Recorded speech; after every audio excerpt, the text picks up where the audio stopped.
We read in the Desire of Ages, but it was not simply the absence of outward glory in his life that led the Jews to reject Jesus.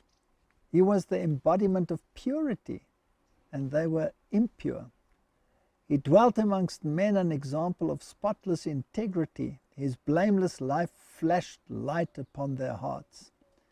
His sincerity revealed their insincerity.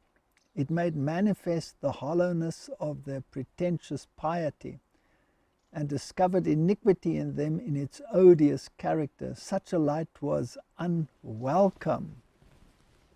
Notwithstanding their boast that under the Lion of the tribe of Judah, Israel should be exalted to preeminence over all nations, they could have borne disappointment of their ambitious hopes better than they could bear Christ's reproof of their sins and the reproach they felt even from the presence of his purity.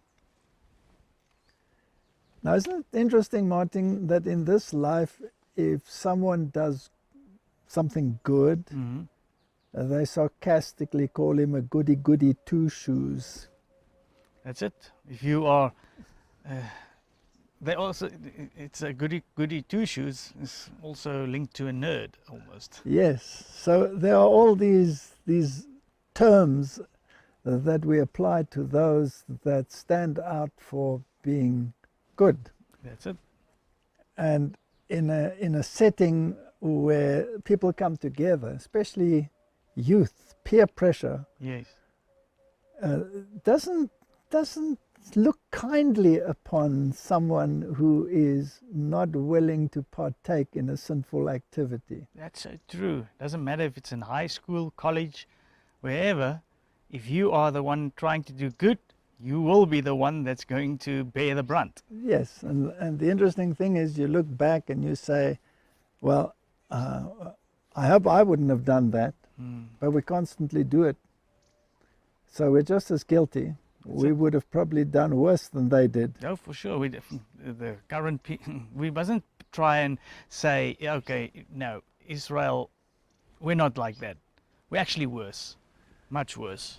So, Martin, when we look at this introduction in chapter 5, and the scroll is opened and the seals are broken, and you look inside as to what happens, it gives you an entire flow through the history of the great controversy. And there are certain things that you need to understand if you want to unravel the mystery of what is going on this earth. And to answer the question, where's God in all of this? And chapter 5 tells us that he's involved from the very beginning to the point of being slain in order to be worthy to open the scroll. It's so beautiful. You see, like we mentioned in the previous one, he's not an absentee landlord. No, we must still do that sermon about the absentee landlord. So it's not surprising to me that 2 books are recommended by Jesus in order for us to get a glimpse of what this great controversy is about. And the first one, of course, is the book of Daniel. Matthew 24, verse 15, when you therefore shall see the abomination of desolation, spoken of by Daniel the prophet, stand in his holy place, whoso readeth, let him understand. That tells you that Jesus recommends the book of Daniel to our study. Study it.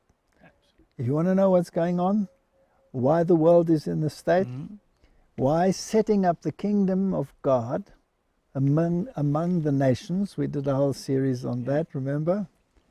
Then study the book of Daniel. You know what happens?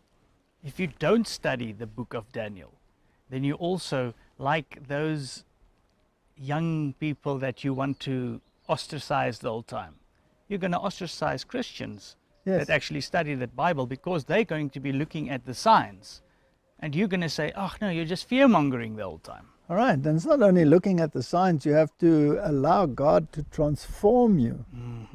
Yeah, because if you see the signs, that must tell you, now you get ready. So how do you get ready? You must say to God, help me to change. Absolutely. And what's the other book, Martin? Revelation. Yes, here it is, Revelation 1 verse 3.